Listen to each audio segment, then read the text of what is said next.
संगति पाई और पारस परी कक्रधातु सुहाई।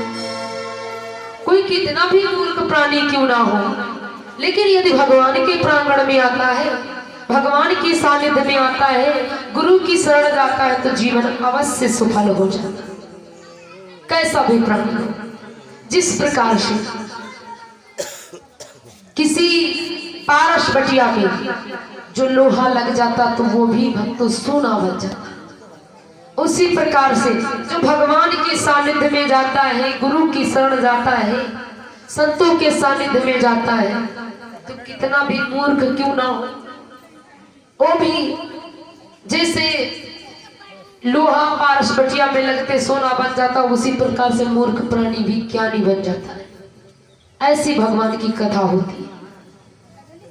और फिर इसी कलयुग में बताया गया भक्तों, कलयुग केवल नाम आधारा और सुमिरी सुमिरी नर पावई पार। जो भगवान का नाम प्रेम भाव से लेता है, कलयुग में उसका उद्धार अवश्य निश्चित है। क्योंकि ना त्रेता है, ना सतयुग है, ना द्वापर है।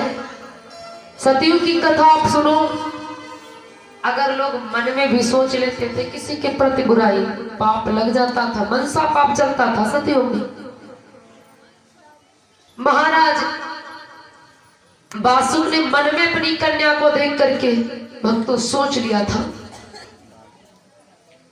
मन में काम वासना आई थी, अपनी कन्या देवी नवदे को देख करके भक्तों मनसा पाप लग गया, सोचने से पाप लग गया, कोढ़ी हो गए। राजा बासुक, आप जब परीक्षित लीला कथा सुनते होंगे, सारा चरित्र उसमें आता है।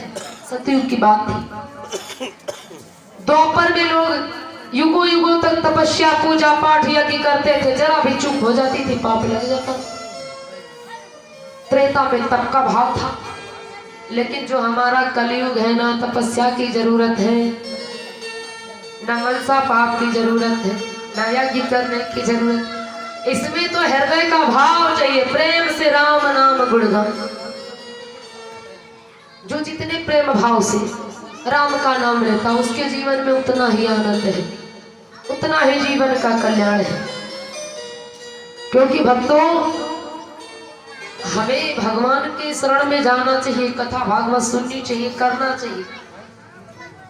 इससे जो हमारे जैसे कि आप वस्त्र कोई धारण करते समझने के लिए, शरीर पर आप वस्त्र पहनते हैं, और जब आप रोज उसे इस्तेमाल करोगे तो भैया संभव है दाग भी लगेगा, धब्बा भी पड़ेंगे, और वो जब गंदा होगा तो आपको धुलना पड़ेगा।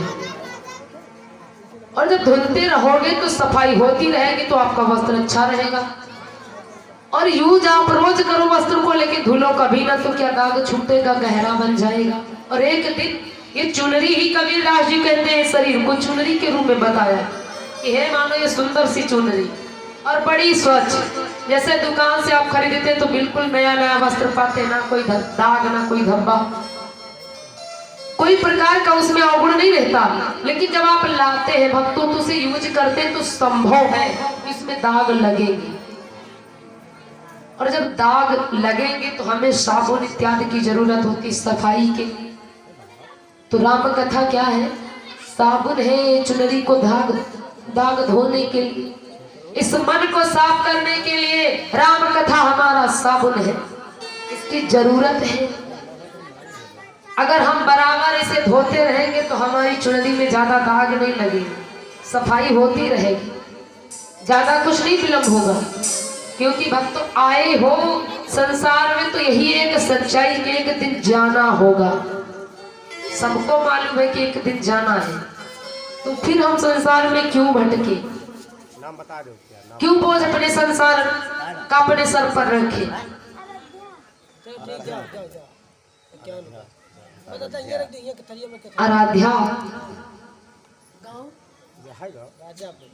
आराध्या राजापुर 50 मुद्राएं भगवान के चरणों में सादर समर्पित किए। भगवान कल्याण करे, सुखदेव भंडार भरे, मनोकामनाओं के मंगलमय परिवार में सद्बुद्धि और काया को निरोगी रखे। बोलिए गुरुदेव भगवान। रानी की जय हो। तो इसे धोते रहना चाहिए, संसार का बोझ अपने सर पर नहीं रखना चाहिए, क्योंकि बताया गया है जो जो कुछ करता है तुलसी पंछी के पिए घटई न सरिता नीर और दान करे ना धन घटे जो सहे रघुवीर।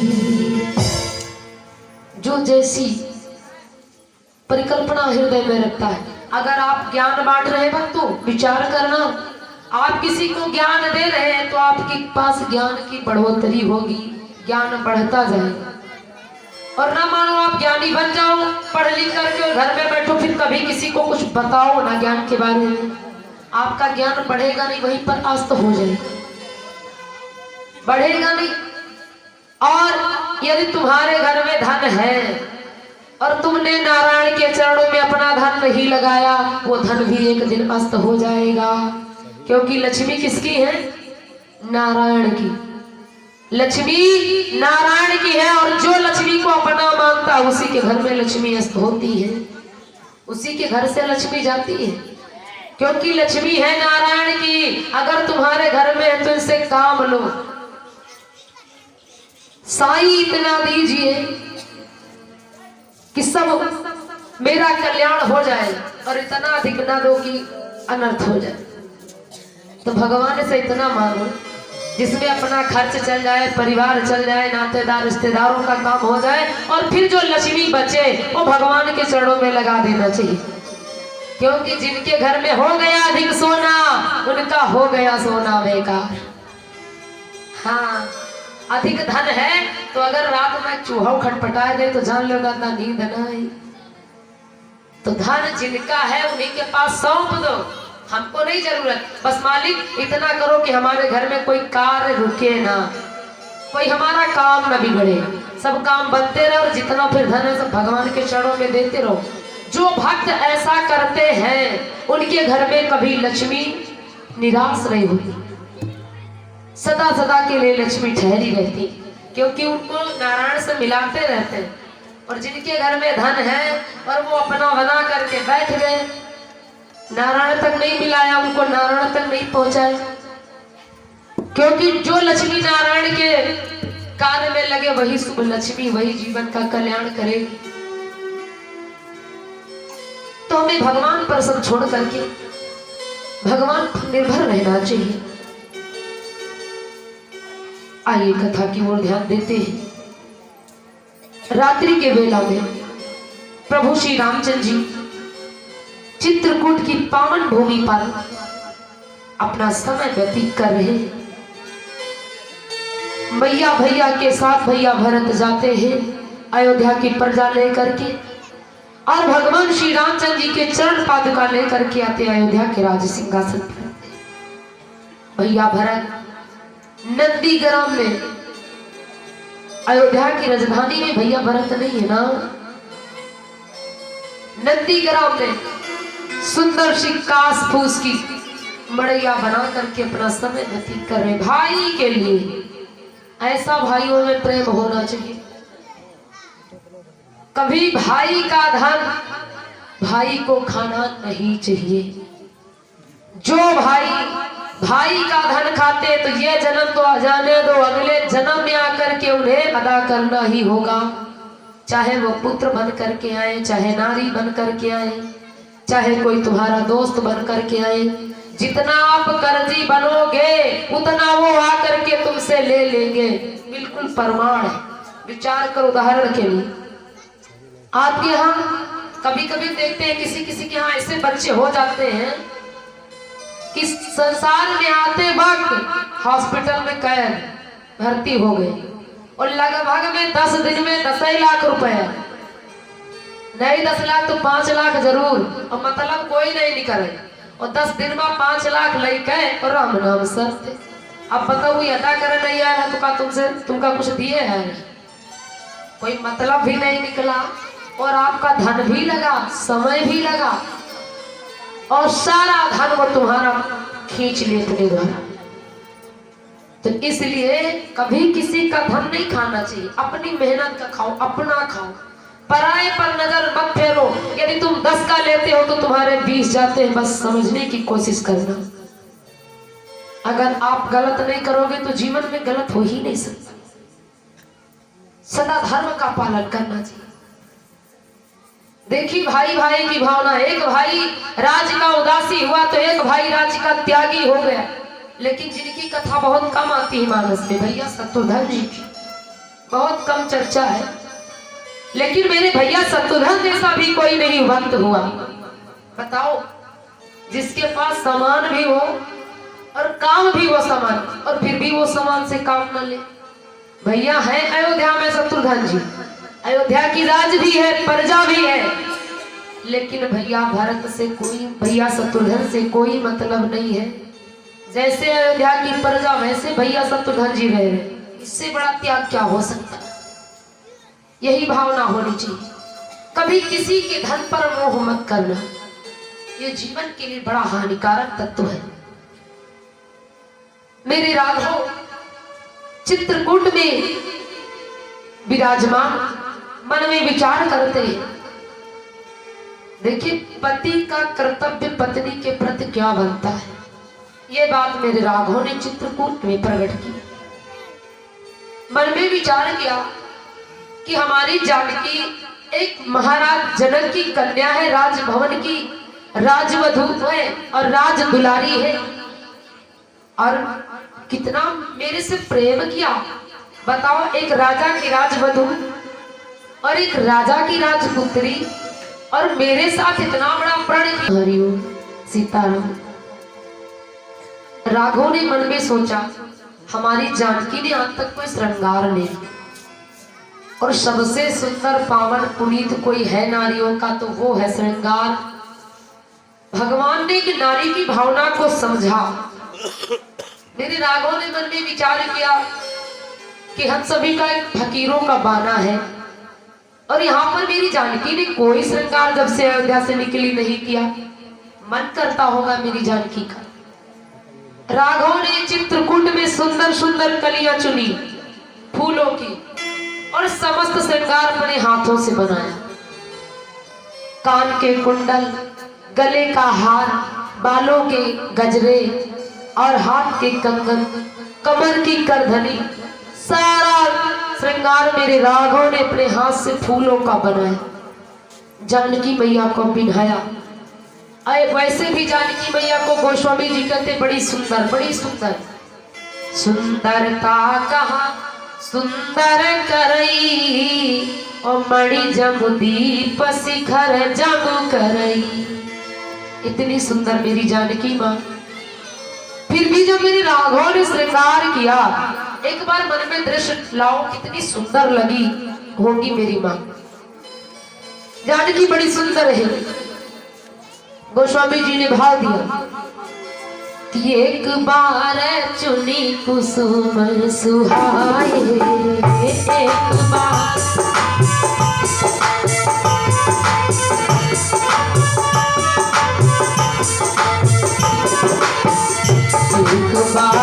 चुनी कुसुम सुहाए, एक बार चुनी कुसुम सुहाए, निज कर भूषण राम बनाए, निज कर भूषण राम बनाए।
भागा सीता चरण चोच हति भागा सीता चरण चोच हति भागा मूढ़ मंत्र मति कारण कारण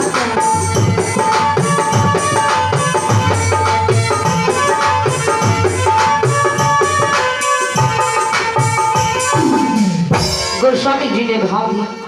जब मेरे राघव ने मैया का श्रृंगार किया, श्रृंगार करके सुंदर सी स्फटिक शिला पर बिठाया, जानकी मैया बैठी है।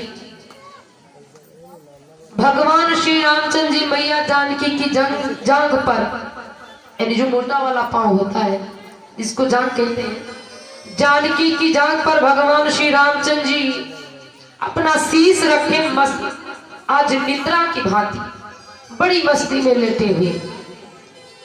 ऐसे में ब्रह्मा का पुत्र जयंत भगवान की यहाँ पर परीक्षा लेता, देखे भगवान है या नहीं है। क्योंकि मेरे राघव ने बचपन में देवी चंद्रकला को, जयंत की पत्नी को वचन दिया था कि हम चित्रकूट में दर्शन देंगे। जिस समय मेरे राघव ने बचपन में पतंग उड़ाई थी, तो भगवान श्री रामचंद्र जी की पतंग इंद्रलोक को गई थी, जहां पर रंभा का पुत्र जयंत की पत्नी ने पकड़ लिया था। आज यही बात सोच रहा है जयंत की जा करके मैं परीक्षा लूंगा, क्योंकि उन्होंने तो मेरी पत्नी को चित्रकूट में दर्शन देने को कहा है। भगवान निद्रा की भांति भक्त को लेटे हैं। गोस्वामी जी ने भाव दिया, सीता चरण चोच हति भागा और मूढ़ मंदी मत कारण का। लेकिन यहाँ पर गोस्वामी जी ने मर्म छुपाया है। जो ये चौपाई लिखी, यहाँ पर कुछ भेद गोस्वामी जी ने छुपा लिया, क्योंकि गोस्वामी जी का जानकी जी का रिश्ता माता और पुत्र का है।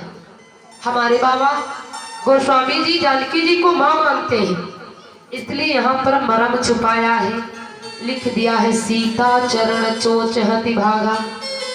लेकिन विचार करो, अगर जयंत जानकी जी के चरण पर चोच का प्रहार किया होता तो आगे की जो चौपाई वो संकेत क्या करती है?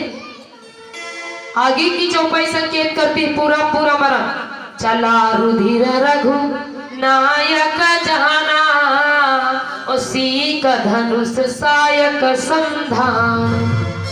विचार करो, अलग मत भटको, अपने आप में सोचो एक बार। गोस्वामी जी ने जो वर्णन दिया, जानकी मैया बैठी है और मैया के पांव पर भगवान श्री रामचंद्र जी अपना शीश रखे लेटे हैं जांघ पर।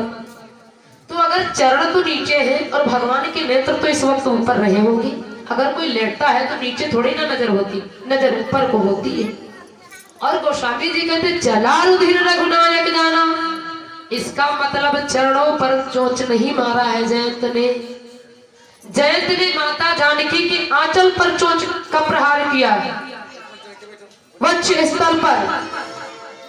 इसलिए जब ऊपर से रक्त टपकने लगा, चला रुधिर रघुनायक जाना, जानकी जी ने नहीं कहा ऊपर से रक्त बह रही, ऊपर से धार बह रही है रक्त की, तब भगवान जान गए रे जानकी के तो रक्त निकल रहा। भगवान ने अपने तरकस से निकाला बाण और रख लिया अपने धनुष पर। कौन दुष्ट पापी अधर्मी मेरी जानकी के साथ में ये किया। लेकिन बात आती, जानकी ने फिर कहा क्यों नहीं? अगर कोई जानकी के साथ में अपराध किया, और जानकी में तो नारी है, और नारी के साथ अगर कोई पुरुष छल करे, फिर नारी पति से कहे ना, तो कोई कारण तो भी निकल रहा है। कोई पुरुष एक नारी के साथ छल करे और फिर नारी अपने पति से ना कहे, इसका मतलब कोई कारण इसमें भी है। जानकी जी ने नहीं राघव से बताया ना, भगवान स्वयं जान गए, क्योंकि भगवान ने रक्त देखा। चला रुधिर रघुनायक जाना, सीख धनुष सायक संधाना। कारण है लक्ष्मी जी, वो मैया जानकी जी लक्ष्मी का अवतार है। लक्ष्मी का अवतार जानकी है और लक्ष्मी और रंभा दोनों सगी बहनें हैं। समुद्र मंथन वाली कथा पर आ जा। रंभा और लक्ष्मी दोनों सगी बहनें समुद्र मंथन से निकली है। तो रंभा का पुत्र जयंत है। अब जानकी जी सगी मौसी, जानकी जी सगी मौसी कहू वाली नहीं। यहाँ पर मौसी और पुत्र का प्रेम बढ़ गया कि तू कम बुद्धि का है, मूर्ख है, मेरे साथ में इसने छल कर दिया, अगर पति जान जाएंगे तो इसे मार देंगे। इसलिए जानकी जी ने बहन का पुत्र समझ करके मर्म छुपा लिया, स्वामी से नहीं कहा। लेकिन भगवान जब जान गए तो अपना बाण छोड़ दिए। अब आगे आगे जयंत जा रहा, पीछे पीछे भगवान का बाण। जयंत अपने बचने के लिए ब्रह्मा जी के पास गया। पिताश्री त्राहिमाम त्राहिमाम, मेरी रक्षा करो। ब्रह्मा ने पूछा क्या हुआ, क्यों परेशान? जयंत कहने लगा पिताश्री क्या बताऊं, मैंने जानकी के साथ अपराध किया, उनके वक्ष स्थल पर अपने चोंच का प्रहार कर दिया।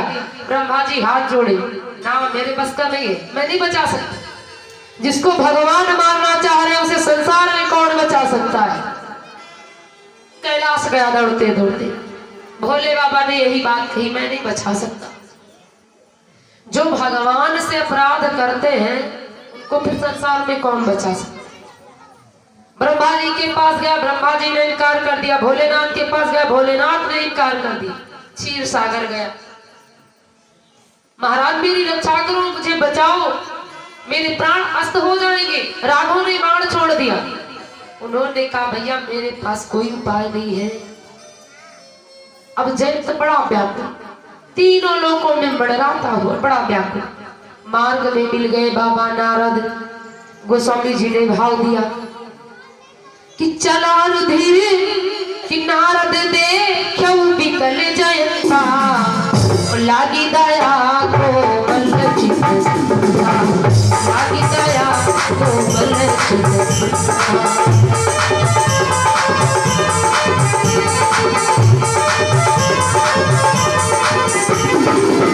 नारद देखो बिकल जयंता, नारद देखो बिकल जयंता, नारद देखो बिकल जयंता, नारद देखो बिकल जयंता, लागी दया कोमल चित्ता।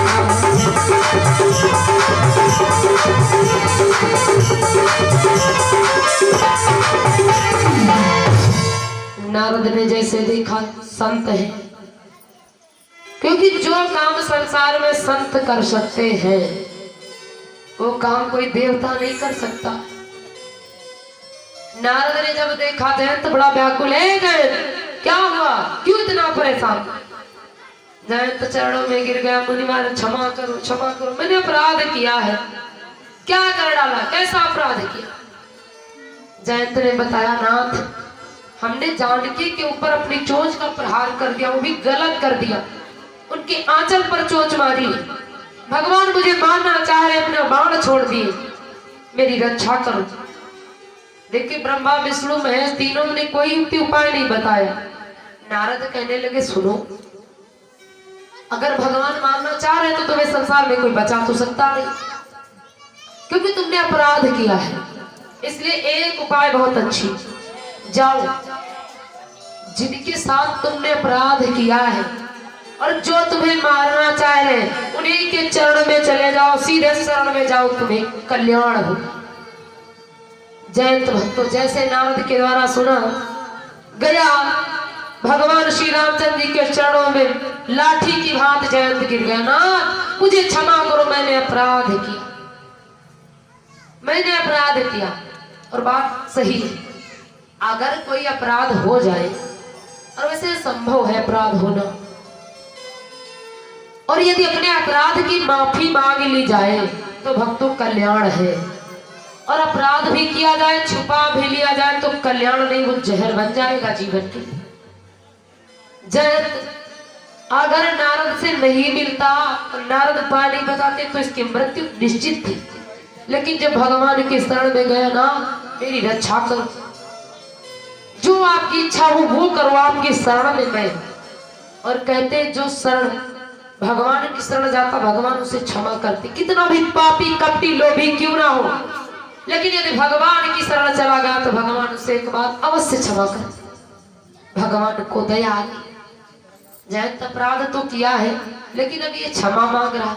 और जयंत कहता है नाथ कि जहां ले चलोगे वहीं मैं चलूंगा, जहां ले चलोगे वहीं मैं चलूंगा, जहां नाथ राखी लोगे, जहां नाथ राखी लोगे वहीं मैं रहूंगा, जहां ले चलोगे वहीं मैं चलूंगा, जहां ले चलोगे वहीं मैं चलूंगा।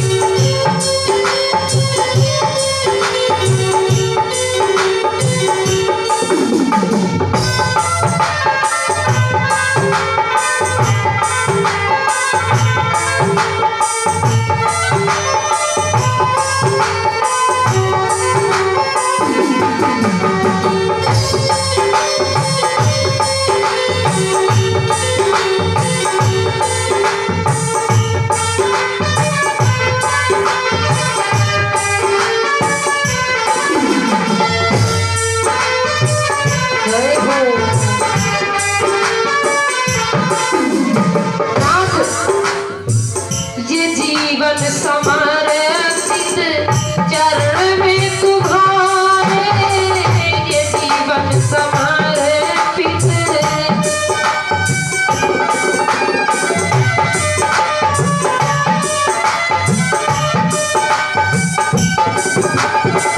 तुम ही मेरा जीवन स्वामी, तुम ही प्राण प्यारे, तुम ही मेरा जीवन,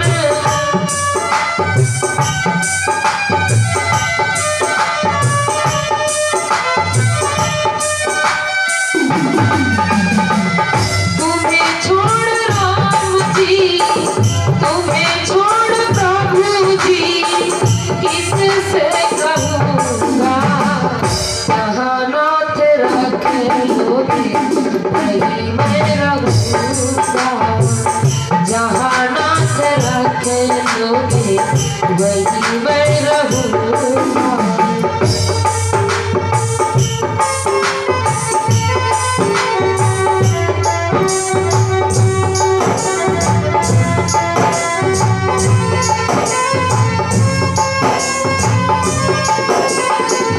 जय हो।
जहाँ ले चलोगे